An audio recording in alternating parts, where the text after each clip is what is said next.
से जो देश कोरोना से 2 कदम आगे रहे, 3 कदम आगे रहे, उन्होंने कोरोना को सफलतापूर्वक कंट्रोल कर लिया। इसके लिए हम सब लोगों ने मिलके, मैंने कई एक्सपर्ट्स के साथ पिछले कुछ दिनों से मैं बात कर रहा हूँ, कई डॉक्टर्स के साथ मैं बात कर रहा हूँ, कई लोगों से बातचीत करने के बाद हमने 5 स्टेप 5 बिंदुओं का हमने प्लान बनाया है कि हम आने वाले दिनों में दिल्ली में कोरोना को कैसे नियंत्रित करेंगे। इसमें ये एक तरह से 5T है, 5T प्लान है। पहला T है टेस्टिंग। हमने ये देखा कि जिन जिन देशों ने टेस्टिंग नहीं की, वो जब कोरोना फैल गया तो उसको कोरोना को नियंत्रित नहीं कर पाए। अगर आप टेस्टिंग ही नहीं करेंगे, आपको पता ही नहीं चलेगा कि कहां कहां किस किस घर में कोरोना फैला हुआ है। और अगर आप टेस्टिंग नहीं करेंगे और कोरोना फैलता गया, नीचे एक आदमी दूसरे को, दूसरा तीसरे को, और इस तरह से ये चारों तरफ फैल जाएगा। हम साउथ कोरिया का एग्जाम्पल देखते हैं कि साउथ कोरिया ने किस तरह से बहुत बड़े स्तर के ऊपर टेस्टिंग कर करके उन्होंने एक एक आदमी को आइडेंटिफाई किया कि इसको कोरोना है, इसका इलाज कराओ, इसको कोरोना है, इसको क्वारंटाइन कर दो। उन्होंने एक एक को आइडेंटिफाई किया ताकि वो दूसरे लोगों को संक्रमित ना कर सकें। अगर हम टेस्टिंग नहीं करेंगे, हमें पता ही नहीं चलेगा कि कौन संक्रमित हो गया, कौन इन्फेक्ट हो गया और कौन इन्फेक्ट नहीं हुआ। इसको अब हम बहुत बड़े स्तर के ऊपर साउथ कोरिया की तरह करने जा रहे हैं। अभी तक टेस्टिंग किट्स की बड़ी समस्या थी, अब थोड़ी सी समस्या सुधरी है। हमने ऑलरेडी 50,000 लोगों के टेस्ट के लिए ऑर्डर किया हुआ है और वो ऑर्डर आने चालू हो गए हैं।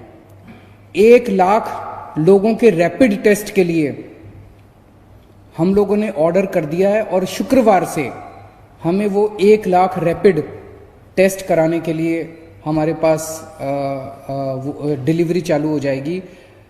रैपिड टेस्ट आने के बाद जो हमारे हॉटस्पॉट्स हैं, जहां हमें लगता है कि कोरोना के पेशेंट थोड़े से ज़्यादा निकले, जैसे मरकज़ में निकले, मरकज़ के आसपास का जो निज़ामुद्दीन का एरिया है, उस तरह से दिल्ली में दिलशाद गार्डन में थोड़े से ज़्यादा निकले थे। तो उस तरह से जितने हमारे ऐसे एरियाज़ हैं, उन एरियाज़ के अंदर हम ज़्यादा रैपिड टेस्ट को ज़्यादा इस्तेमाल करके वहाँ पे रैंडम टेस्ट कराएंगे ताकि हमें पता चल सके कि कोरोना कहीं वहाँ ज़्यादा फैल तो नहीं रहा और हमें पता ही ना चले। तो रैपिड टेस्ट को इस्तेमाल किया जाएगा और जो डिटेल्ड टेस्ट होते हैं उनको भी इस्तेमाल किया जाएगा। दूसरा हमारा टी है, दूसरी बिंदु है ट्रेसिंग। हमने पता कर लिया कि ये आदमी कोरोना पॉजिटिव है। अब ये व्यक्ति किस किस से मिला, 14 दिन में किस किस से मिला, उनको सबको आइडेंटिफाई करते हैं। हमारी टीम बहुत एफिशिएंट टीम है, हमारे अफसरों की, डॉक्टर्स की, वो आइडेंटिफाई करती है और उन सब लोगों को सेल्फ क्वारंटाइन में डाल दिया जाता है। उनको कहा जाता है कि आप घर से बाहर नहीं निकलोगे। ये ट्रेसिंग अभी तक दिल्ली के अंदर बहुत अच्छे स्तर के ऊपर चल रही है। अब हमने पुलिस की मदद भी लेनी चालू की है। एक आदमी पॉजिटिव निकला, उसने हमें बताया जी पिछले 14 दिन के अंदर मैं इन 100 लोगों से मिला था। हमने उन 100 लोगों को कहा कि भाई आप अब सेल्फ क्वारंटाइन में घर में 14 दिन रहोगे। अब वो 14 दिन घर में रह रहे हैं कि नहीं रह रहे, इसके लिए हम पुलिस की मदद लेते हैं। पुलिस को हमने अभी तक 27,702 लोगों के फोन नंबर दिए हैं, ये पता करने के लिए कि वो जो सेल्फ क्वारंटाइन वाले हैं वो घर में रह रहे हैं कि नहीं रह रहे। उनके फोन से पता चल जाता है कि फोन का मूवमेंट तो नहीं हो रहा, वो घर में रह रहे हैं कि नहीं रह रहे। उसके ऊपर फिर मॉनिटरिंग कर रहे हैं। इसके साथ साथ हम ये भी पता कर रहे हैं कि मरकज के जो लोग निकले थे, लगभग 2000 फोन नंबर आज हम पुलिस को देने वाले हैं कि मरकज के अंदर जितने लोग थे वो कहीं आसपास बाहर के एरिया में तो नहीं घूमे थे। अगर वो बाहर के एरिया में घूमे थे और वो कहां कहां गए थे वो पता चलेगा, तो उन एरियाज को सील कर दिया जाएगा। तो ट्रेसिंग के बेसिस पे हम सेल्फ क्वारंटाइन करेंगे, सीलिंग करेंगे और मॉनिटरिंग करेंगे कि लोग सेल्फ क्वारंटाइन फॉलो कर रहे हैं कि नहीं कर रहे। हमारा तीसरा टी है ट्रीटमेंट। जो बीमार हो जाता है फिर उसका इलाज कराना है हमें। अभी तक दिल्ली में लगभग 525 टोटल कोरोना के पॉजिटिव केस आए हैं। हमने इस टाइम ऑलरेडी लगभग 3000 बेड्स की क्षमता तैयार कर ली है। एलएनजेपी हॉस्पिटल हमने पूरी तरह से कोरोना हॉस्पिटल डिक्लेयर कर दिया। अब वहां पे कोई इलाज नहीं हो रहा है। 1,500 बेड वहां पे हैं, वहां पे केवल और केवल कोरोना वालों का इलाज होगा। जीबी पंत हॉस्पिटल में 500 बेड हैं, उसको हमने कोरोना हॉस्पिटल डिक्लेयर कर दिया, वहां पे अब किसी का इलाज नहीं हो रहा है।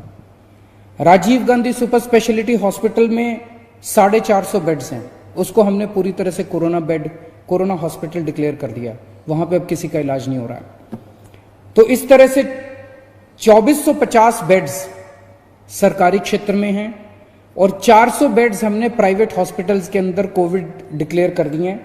इसमें मैक्स साकेत का ई ब्लॉक पूरी तरह से कोविड डिक्लेयर कर दिया गया है, जहां पे 318 बेड्स हैं।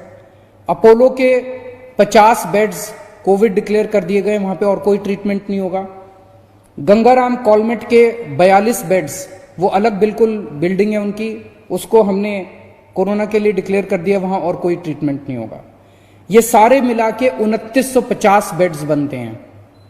आज दिल्ली में 525 पेशेंट्स हैं, 2950 बेड्स हमारे कोरोना के लिए अलग से ईयर मार्क कर दिए गए हैं। तो लगभग अगर 3000 तक पेशेंट्स होते हैं तो हमारे पास हॉस्पिटल्स के अंदर बेड्स हैं। 3000 क्रॉस कर जाता है तो हम जीटीबी हॉस्पिटल को पूरी तरह से कोरोना डिक्लेयर कर देंगे। जीटीबी में हमारे पास 1500 बेड्स हैं, तो 4500 बेड्स हो जाएंगे। इस तरह से हमने प्लानिंग की है कि 3000 पेशेंट होंगे तो क्या होगा, 4000 पेशेंट होंगे तो क्या होगा, 5000 पेशेंट होंगे तो क्या होगा, 6000 पेशेंट होंगे तो किसको टेक ओवर करेंगे।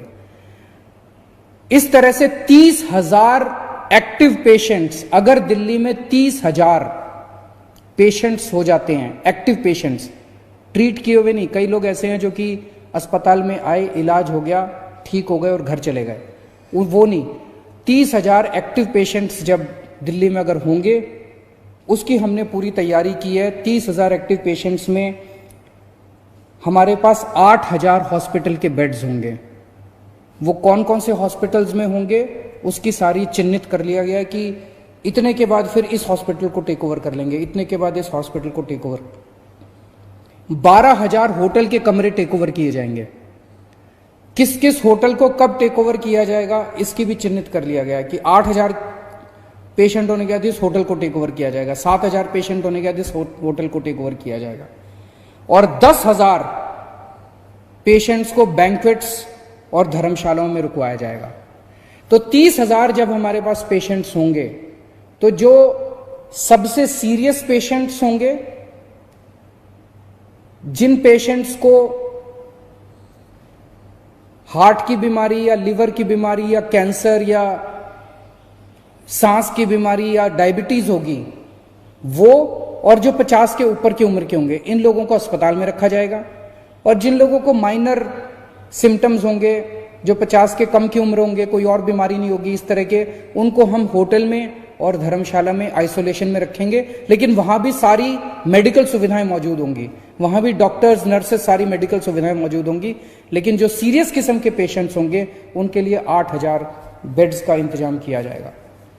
कितने पेशेंट्स होने पे हमें कितने वेंटिलेटर्स की जरूरत पड़ेगी, कितने ऑक्सीजन की जरूरत पड़ेगी, इसका भी पूरा खाका तैयार है। 30,000 पेशेंट्स होने पे हमें 400 वेंटिलेटर्स की जरूरत पड़ेगी, 1200 ऑक्सीजन के बेड्स की जरूरत पड़ेगी।